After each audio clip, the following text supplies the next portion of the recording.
Okay, go for it, budding psychologist. What's the definition of stress? How you, well, I'm not gonna Life. I mean, how you interpret outside. That right there. That's a stressor. That's a stressor. Yeah. I think everybody interprets it differently. Agreed. What's your definition? How stuff affects you. Okay. What's your definition? What makes your heart beat a little fast, usually. Okay. So I'll take that one. What's yours? Don't read that. That's cheating. These are just words. When you think of a lot of things to just, like she's saying, when you feel like you're had that adrenaline in you. Right. So y'all kind of said the same thing, and this is saying the same thing too. This is just more of a formal word definition of it. Stress is a physical, mental, or emotional response to events that cause bodily or mental tension. Stress is an outside force or event that has an effect on our body or mind. Now remember that it is an outside force, okay? Because I'm going to stress that tremendously throughout this talk, okay? I did not write this about you, okay?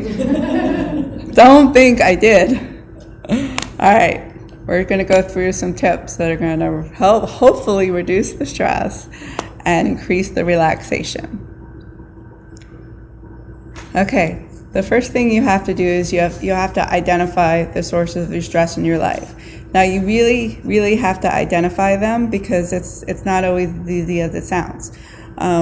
Sometimes you think you're stressed out about one thing, but it's really something else. If you're stressed out about, let's say, your morning routine, and you come to me and you say, I really need some help, I'm stressed out about my morning routine, well, it turns out it's not really your morning routine, it's that you're a procrastinator and you're not getting everything done. So it's the procrastination that is stressing you out. It's not your morning routine. So once you're able to define it a little bit better, then you can get your help. You have to look at your habits, attitudes, and excuses, okay? Do you explain away stress as temporary? Does anyone do that? Oh, I just have a million things to do going on right now, even though you always have a million things to do? Do you define stress as it's just there? Oh, this is just how my life is right now? Do you blame your stress on other people or things? Yes. Okay. Until you accept responsibility for the role you play in creating or maintaining your stress, it will never go away and it will remain outside your control. Come on in.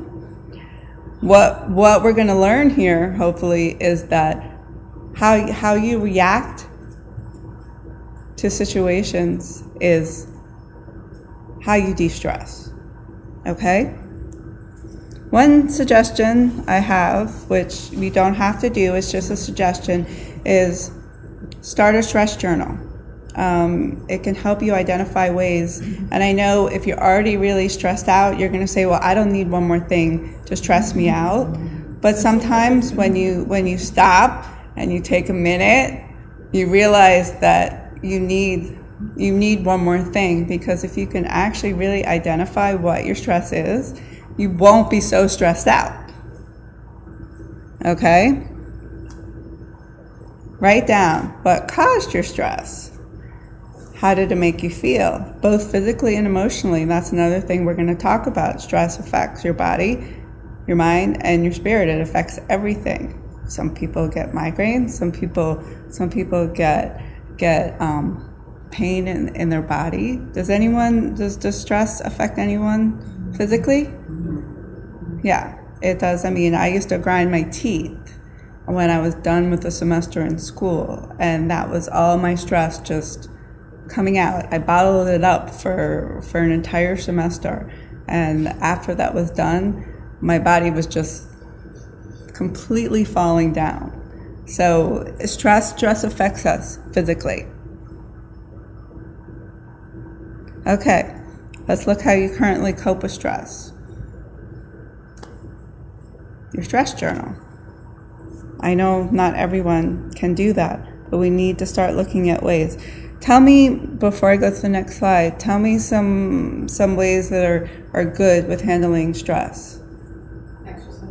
Exercise, okay, that's a great one. Massage. What? Massage for tension. Okay. Temporarily remove yourself from the situation if you can. Can you? Okay. No, like when my kids are stressing me out, I walk out onto the patio. Right. For me, Right. An adult timeout. Yeah. Absolutely. Put your ring on Okay. the shelf. What are some negative ways? What are some no-nos? Drinking, screaming. Not always negative. What are some other ones? Any physical. Anything physical, yeah. In a negative. Except in the exercising, because the exercising, if you want to get physical, do a kickboxing class or get a punching bag, and put that person right on there. Okay, you guys got it. Unhealthy ways: drinking, smoking, weight loss, weight gain, taking it out on others, avoidance, and procrastination. Those are just a few. I don't want anyone to think that those are all of the negative ways. Those are just a Do you few. consider eating an unhealthy way to deal with stress? Do you? Sometimes. See, the difference between a healthy and unhealthy way is the unhealthy way is only going to help short term. Okay, hold on one second. If you find a healthy way, it's going to actually get the stress out. You need to get the stress out. If you eat, you're going to feel something about it later. Oh, I shouldn't have done that, and then you're going to be stressed about that. So it's a temporary. Yeah, I'm sorry. I know her really well. Okay, go. What about Sleeping, that's one of the things I'm going to talk about. Getting enough sleep is a very, very healthy. Everyone has a different amount of sleep that they have, right? Like I know I need 8 hours. Does anyone need? Does anyone need less than 8 hours? And Seven's like my magic number. If I get more than 7, I'm overtired. okay. Do you guys know your how much sleep you need? I think it's about 7 or 8. I can go on 5 maybe a day. Sleeping. 2 hours. That's all you need. No, you can attest to my husband. If I do not get 8 hours of sleep, I'm not a happy camper. So I know that I make sure everything in my life is situated around how much sleep I get.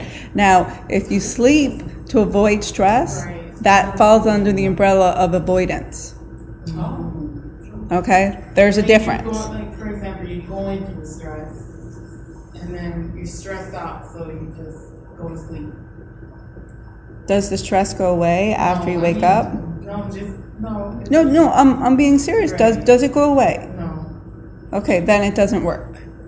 So here's the trick. Okay, if you do anything and the stress is still there, what you're doing is not the right thing for you. You need to find something else. Yeah, does it ever really go away? It does. When? Oh no.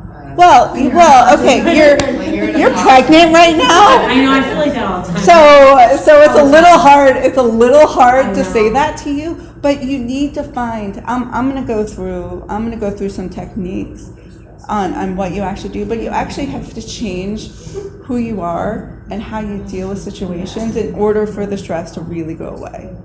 Okay? Which are called, for me and for you, the 4 A's. Okay? Avoid, alter, adapt, or accept.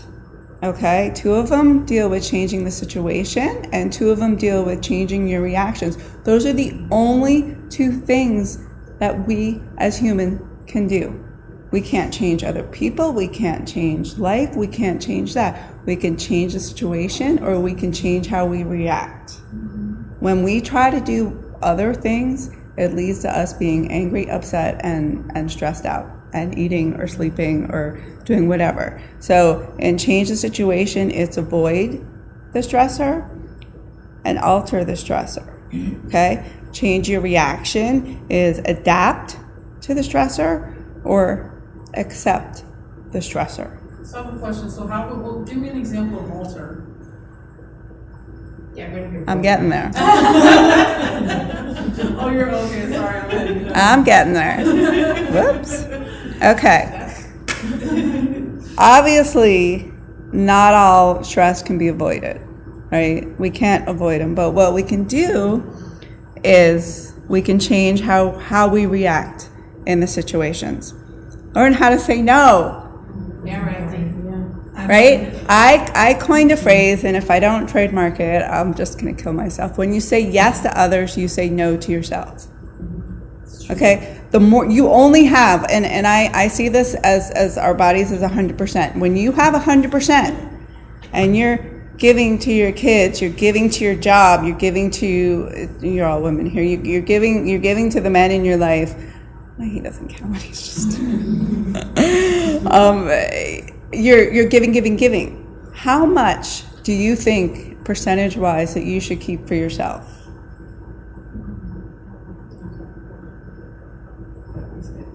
50?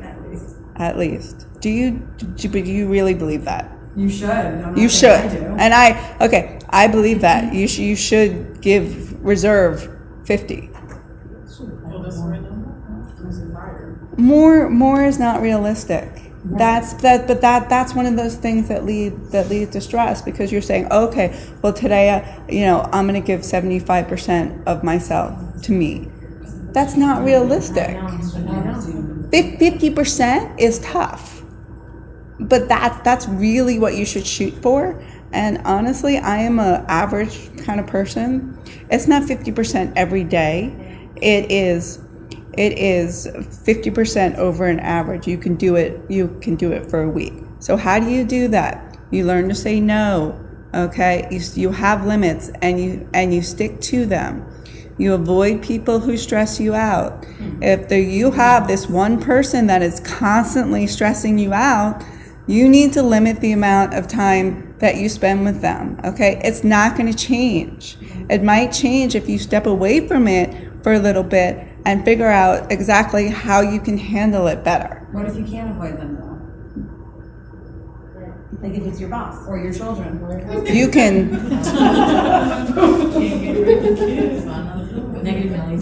You can take time out from everybody.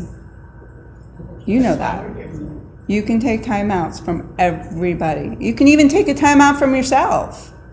But you don't have to be in your boss's proximity every single minute of the day. Yes, that is your boss, and they have demands on you, but you can learn in your mind to alter to the situation so it doesn't affect you so much.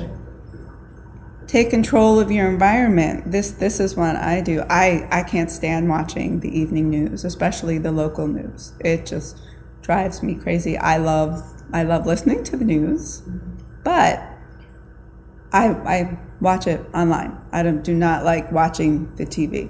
If you have something that stresses you out and you can eliminate it, eliminate it. Avoid hot button topics, especially with people that already stress you out. Okay? If you go into a room, what are the hot button topics? Religion, sex, sometimes money, politics. Those are the hot button topics. If you already know somebody is like that, don't engage with them with those topics. I mean, absolutely would never, ever, ever get into those conversations with people, because there's no win. There's just no win with that. Pare down your to-do list. Okay? Shoulds and musts. Everything is not a must. Right? We've learned that. Everything is not a must. There are shoulds and there are musts. Okay, now we're going to alter the situation. If you can't avoid it, because you're right, you can't just leave work every time something stresses you out. Try to alter it. Figure out what you can do to change things so the problem doesn't always happen. Often, this involves changing the way you communicate and operate. Okay? Express your feelings instead of bottling them up. That means assertively. That doesn't mean passive-aggressively. Okay? Because when we bottle things up, that what passive-aggressive is. When we bottle them up, and then all of a sudden we explode on somebody, that's because we don't tell them how we feel all the time. You know, you'd be surprised how open people are to hearing what you have to say if you tell them something in a calm way, much more than yelling at them. Be willing to compromise. If you know somebody's not going to change your behavior and you're okay with changing it, go ahead. What's the big deal? You know, you don't, there's no winning in being right. You know, it's, if the other person needs to be right, let them be right. Let them have the last word. You know, it's not a big deal. Be assertive. Don't take a back seat in your own life. Don't let other people decide what's important to you. That's up to you to decide. And it's a huge one. You need to manage your time. You need time management. You need to know when you need to get up in the morning. You need to know, like me, when I need to eat, when I need to sleep. All these things, my body tells me. My physical body tells me, okay, time to eat. I'm getting irritable. I'm gonna get stressed out in just a little bit if I don't eat. That's me. It doesn't affect everyone the same way. Just like someone over here said, stress does not affect everyone the same way. Go ahead. Just a question from the previous slide to that one. Deciding between avoiding versus altering. A stressor for me is if I have a conflict with a particular person. A lot of times the conflict for me is first just deciding, well, do I avoid the situation and not talk about it, or do I talk about it in a healthy way? And sometimes just that element alone, trying to figure out which way to go, is more stressful than the situation itself. So how do you deal with that? You have to realize it's not that big of a deal. Talk to the person. My thing would be talk to the person. If that doesn't work and you've tried it a few times, which I'm sure you've already had, then alter the situation. Because if you can't engage with the person, then it's time to step back and change your relationship with them. So do the assertive thing first, and then do the alter thing. Because by the end of the day, it's about you. It's not about them. But they seem to think it is. It's not. How you deal with your body and your mind and your spirit is completely 100% up to you. It's not up to anybody else. You get to decide what's right and what's wrong for you. Even bosses, kids, husbands, you know, it's you get to decide. I know you're like, oh, okay, but no, I'm serious. You get to decide. How do you adapt? Okay, if you can't change it, change yourself. If you can adapt to a stressful situation and regain your sense of control, can you change your expectations in that situation? Can you go back into it? I don't know. Has anyone ever had an experience where they felt that they've embarrassed themselves so much that they just leave the situation? Yeah? Yeah. Okay. Reframe problems. Now it's hard to do this after you've already been so stressed out that the passive aggressive yelling, screaming has come out. So this all needs to happen before. Okay? Reframe problems. Try to view stressful situations in a more positive perspective.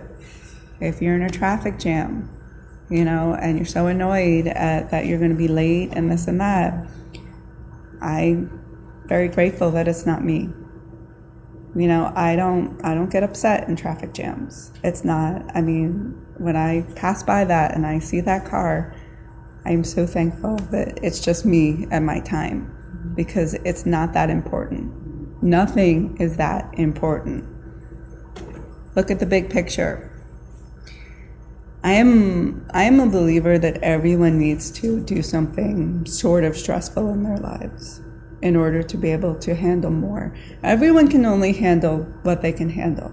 And no one person is the same. You can meet somebody that can handle 50 things at one time. You can meet somebody that can't even handle one thing at one time. The more life experience you have, the easier it is to handle things. So get out there, volunteer, do something, learn something. You know, when we stay very closed, we're not able to handle situations very well. Adjust your standards. This is what I still need to work on. Very, very much. Perfectionism is a major source of avoidable stress. Stop setting yourself up for failure by demanding perfection. Set reasonable standards for yourself and others and learn how to be okay with good enough. Who struggles with this besides me? It's a constant. I'm not even sure why. I know something's going to be a certain way, and it's constant irritation. Why do we do this to ourselves? We don't need to. Now, do I believe that you should lower your own standard for somebody else? Absolutely not. But I think that you need to be realistic with other people's standards. If somebody is, there are early people, on-time people, and late people. That's just how we're cut out. If you are an early person and you are always with a late person, there's always going to be a little conflict there, because we're wired that way. We are. You're early, you're late. You're always going to want that late person to be earlier, and that late person is always going to want that earlier person to be later. To wait. You have to compromise. You have to find a middle ground. You can't keep on expecting somebody to change or something to change with the same situation over and over and over again. There is at some point where your mind has to compromise to the situation. But how can you say that being early is rude and offensive versus being Who's late? saying that? Just in general, like I'm saying. I'm not saying that. Right. I think it's To polite. make someone who's always early say, okay, you now have to be willing to be a little bit late. This is not about what's right and wrong for society. This is how you need to reduce your stress. If you're constantly angry or constantly stressed out about one thing, you need to change your expectation about it and be okay with someone being late. Just like I used to go out with people, I would tell everyone to say at different times. Everyone got a different time. I was always early. I was always the first one. But everyone, that's how people are wired. Is it wrong? No. Does it get some people into trouble if they're late? So yes. is there compromise? The fact that you told different times to different people, what is that? That's my compromise. I got everyone there when I wanted them there. That's me being assertive. Oh, okay. Focus on the positive. Please. Focus on the positive. When stress is getting you down, think about the things that are happy in your life. I don't know if you guys are writers, talkers, but it's good to always have something in place when you're so stressed out and life is so stressed out that you can look at it. Whether it's pictures, you can look at pictures, or you can just take 2 minutes and be like, okay, things are not really so bad. This is not that big of a deal. Accept the things that you can't change. Okay, some stresses are unavoidable, right? You can't prevent or change a stressor, such as the death of a loved one or a serious illness. But what you can do is accept it as being difficult. Okay, there's got to be some sort of acceptance in you. It's much easier than rallying against a situation you can't change. And how do you do that? Don't try to control the uncontrollable. Don't try to change something that you can't change. If every day you wake up and you try to change something or somebody to meet your needs, you're going to be angry and frustrated and stressed out. It just doesn't work. Look for the upside. I'm a 100% believer in always being the better person. It makes you a better person. So what if someone gets the last word? So what if someone gets to the light 2 seconds ahead of you? So what? I mean, it really, in the big picture of life, it doesn't matter. Share your feelings. Talk to somebody. And I'm not necessarily talking about just venting. If you have two friends of equalness and you both have things going on, equally talk. Let people know what's going on. And really, if something is really going on, then it might be time to talk to a therapist. This last one is hard. Learn to forgive. It's a very hard skill. Very hard. And it's not one that a lot of people are able to do. People can forget much easier than they can forgive. So I'm not going to tell anybody that they have to do this, but it's definitely helpful when you don't have that anger in you and you forgive, you have more room for other things in your life. So that is a tough one though. Okay, you gotta make time for fun and relaxation. You really do. You gotta take a charge approach, and you gotta find time to relax. If we're saying that we get 50% of us, that's what that means. That means that we need to find time for ourselves. Busy work, life, kids, spouses, relationships. I know. I'm doing it too. But in order to calm yourself down, you need to find time for you. You need to set aside time for relaxation. I don't care if it's 5 minutes. I don't care if it's that. If you're at work and you are so stressed out that you feel like you're gonna explode, that's time for you to take a walk around the building. Okay? We talked about exercise being a healthy time out. Take a walk. Just pump it out. You don't have to sweat or anything. Take a walk. Connect with others. And I don't mean online. Online is great. Facebook, social media. It's wonderful stuff, but there is nothing more important than actual friendships. There is a difference. Okay? Do something you enjoy every day. Okay? It doesn't need to be by yourself, but do something you enjoy every day. Okay? Adopt a healthy lifestyle. I don't believe that you can be an effective handler of stress if you're not healthy. And we're talking mind, we're talking body, and we're talking spirit. Because if you're not okay with who you are, you're not able to project anything out that's positive, and everything will bother you. Exercise. Exercise means different things to different people. I could care less what you do, but exercising is healthy.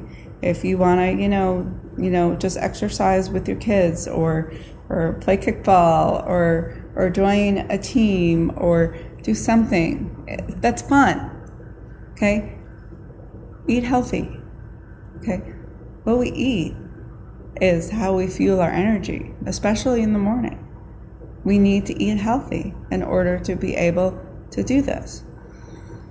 I know this is a hard one. Reduce caffeine and sugar. Okay?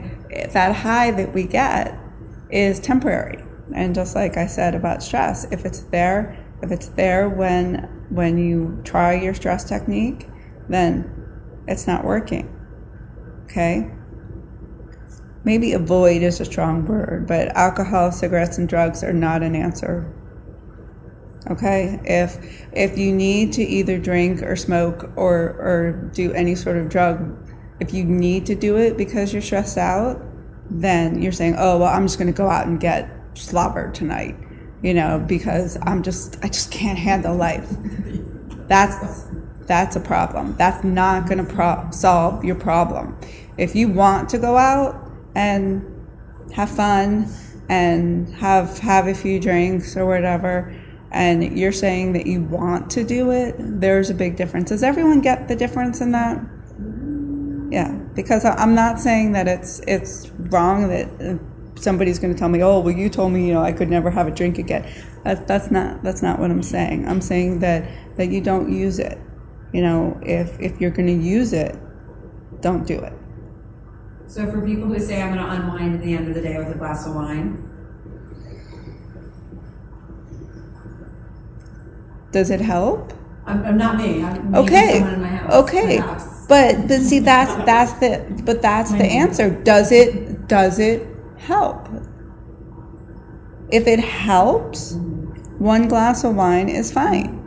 Because I used to work in drug and alcohol. Sometimes one glass turns into two turns into three, then it turns into a bottle, then it turns into 2 bottles. Because they're not doing anything else to manage their stress. They're using that glass of wine in order. They're like, okay, yeah, the kids are asleep. Okay, I can let's just open up the cork before the kids go to sleep. I mean, you have to do it in moderation. Is it okay? Yes. Is that the only way that you should manage your stress? Absolutely not, because it's not going to be enough. And the last one is get enough sleep. Really, really, really need to get enough sleep.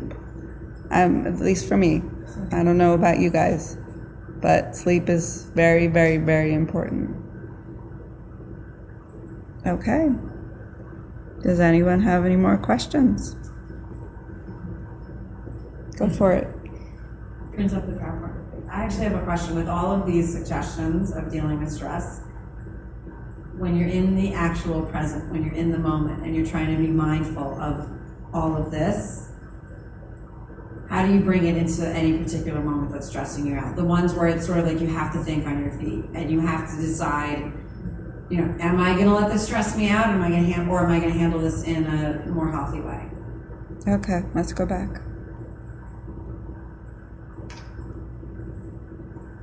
You're going to think about those 4 A's. Okay, because really everything I said tonight just boils down to those. That's all you can do. Change the situation or change your reaction. That's really, it's simple. I know it's not simple at all. But avoid, alter, or adapt, accept. You have to decide which one's right for you. Well, you're saying that if the stressor is an actual person, then you have to go to change your reaction because you can't change the person at all. Absolutely. The first 2 are not an option if it's a person. No. Does that make sense to everyone? Because everything I said pretty much just boils down to that. Really. So when it's something that there's no changing, and you immediately goes into reaction. Such as as you can change. You need to change. Right. So if it's something that is not going to change at all ever, then you would have to change your reaction. Exactly. Right. Exactly. No, it's not easy. Right. And then that's what it leads to continually getting frustrated because you go to the same situation and you want a different result. You can't. You have to change. You have to change how you are about it.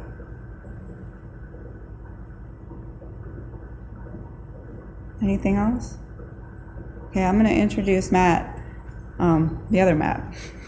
It's my husband, Matt. He is going to help you a little bit further with the whole, well, I'll let him decide how he's going to say. Let me just sorry. Well, thank you so much, Dr. Jen, and I would love to see that PowerPoint all the way through. That's pretty cool. Well, yeah, it's going to be on my website. Awesome. Thanks so much.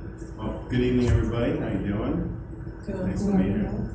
Good, thanks. So, as Jen said, I'm a yoga instructor. I'm also an exercise scientist. So, when everything she said, top notch, I have 2 thumbs up for all that.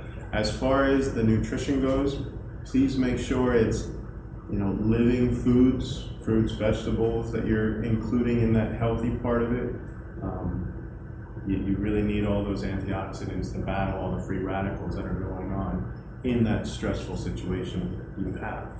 So from that standpoint, let's go into the nervous system, where you have your efferent and afferent neurons. Efferent neurons, they go away from the brain. So anything that the brain says signals down into the body, okay?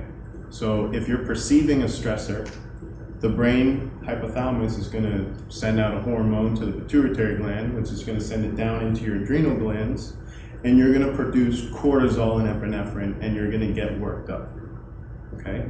Now in moderate doses, this is a good thing. Cortisol actually helps you metabolize your fats and your sugars and your proteins. So hey, it's good. That's why exercise in moderation is awesome. One question, so that's why when you're stressed out you lose weight or something like that? Yes and no. Sometimes when you're stressed out, you don't always eat. You don't always listen to your body's natural mechanisms too. So yeah. Oh, okay. On that side of things, there are a lot of other variables in it. Okay. So that's efferent. Anything coming from the brain going to the body. Okay. Then we have afferent that goes up to the brain. So whether it's a stimulus, we step on a tack. When you step on a tack, there's a pressure signal that goes up to your brain and says, get off of the tack. You also have things in your body that you can control, such as your breathing, okay? Breathing is one of those things it's very peculiar because it's a voluntary and involuntary mechanism. Voluntary, we take it for granted, it just happens all the time. When we're sleeping, when we're walking around, reading, doesn't matter. You don't have to think about it, it takes care of itself. Because it's that way, it is subject to all the stress that we go through. The brain will tell it, just like the brain tells every other mechanism, other organ in the body, what to do. So in a stressful situation, what happens? We start breathing rapidly. Our heart rate goes up, okay? You can control it the other way. You can slow your breathing down. You can take 10 seconds to breathe. And in doing so, you reset the fight or flight into more of a suppressed, relaxed response. Okay? So breathing is top notch. That's where you're going to be able to start to recognize and be mindful of all of the techniques in the situation. So if you're allowing yourself to breathe normally and you develop a practice, take that 5 minutes and relax, and you're used to breathing that way, it'll be something that comes second nature because it's a healthy habit that you formed. So I want to practice some breathing with you. And if you don't mind, let's stand up. Let's alter our physical situation. So while you're standing, take a moment to be mindful of your presence. How are you lining up your body? Where is your weight? If you can, if you're wearing heels, maybe take them off and get on the flat floor. But your weight should be in your heels more often than in your toes.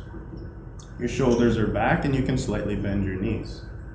All right? Whether your eyes are open or not, the breath is going to flow in through the nostrils and you're going to just notice the breath. That's the first part of connecting into your body. It's just noticing what's going on with you. So often our mind is here, there, outside of ourselves.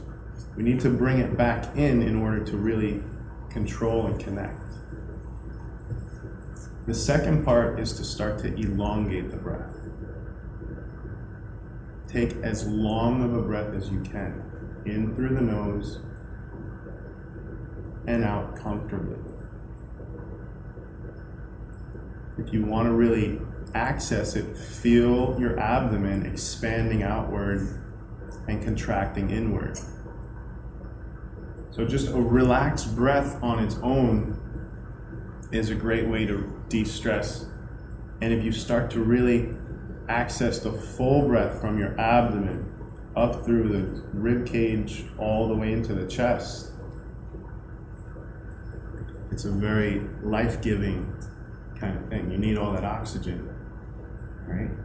So before we get into a big breath, let's roll the shoulders back. Really open yourself up a little bit. Good. You can inhale with the shoulders up, exhale, shoulders down.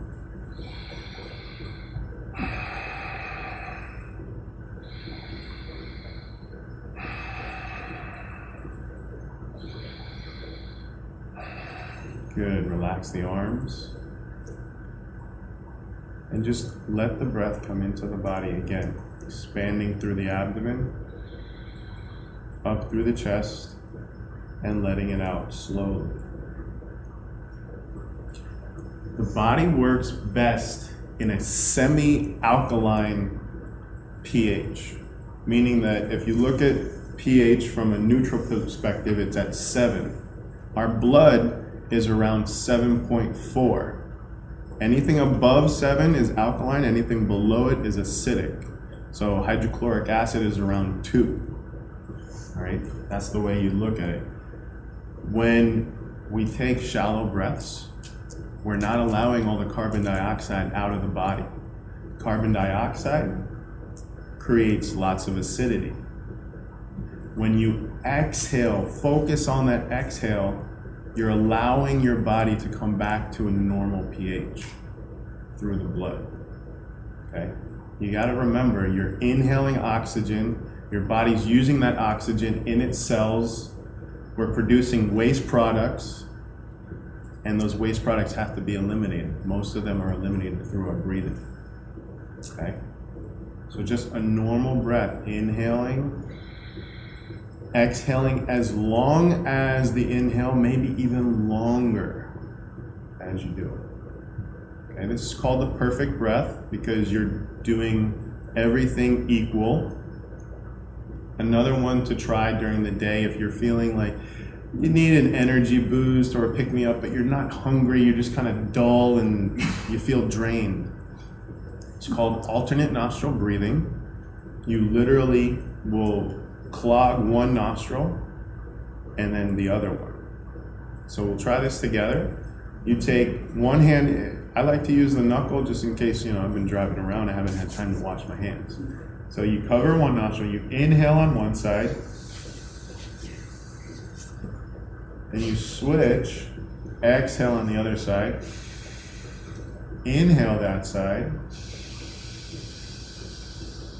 switch, exhaling, inhale, and switch and exhale. And you continue back and forth, kind of like a volley or a tennis match. It is strange, it's something that not a lot of people practice. I mean, we practice tying our shoes, we practice riding our bikes, we practice all of our sports and brushing our teeth, but nobody ever told us, at least nobody ever told me when I was growing up, how to properly breathe. So when I first learned this, I'm like, wow, I'm getting high off of oxygen. It was pretty crazy, it really was.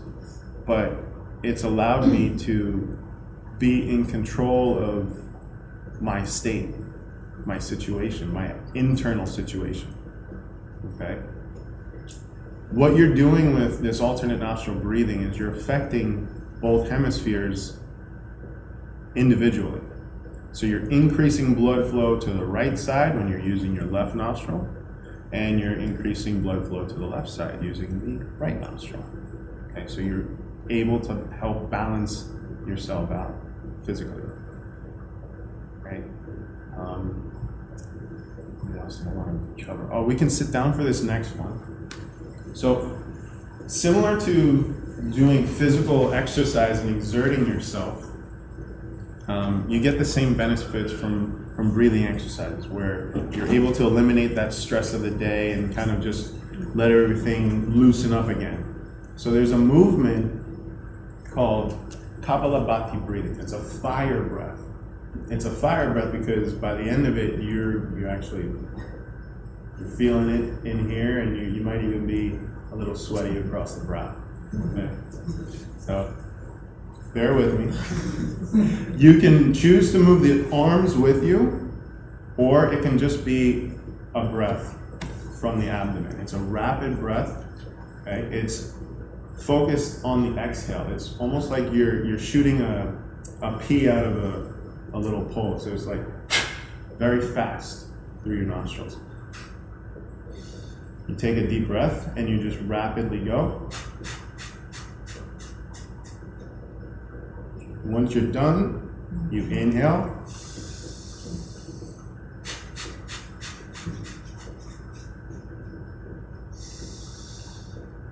So you're putting yourself in a very stressful state. But by doing so, you're allowing your body to start to recognize that stressful state and understand that you can come out of it very rapidly on your own.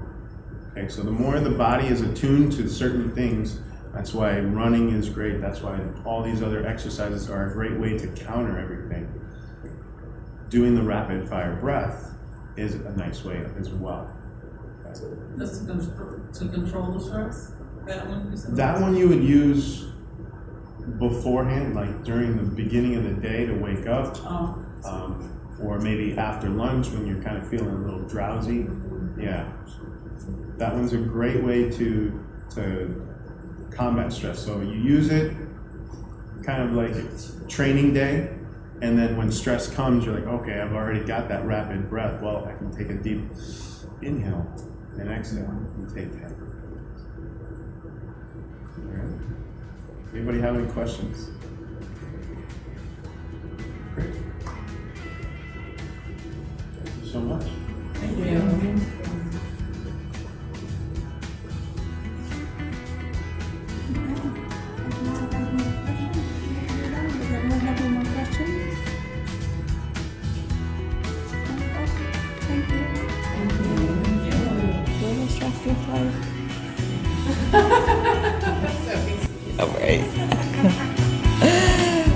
Just try.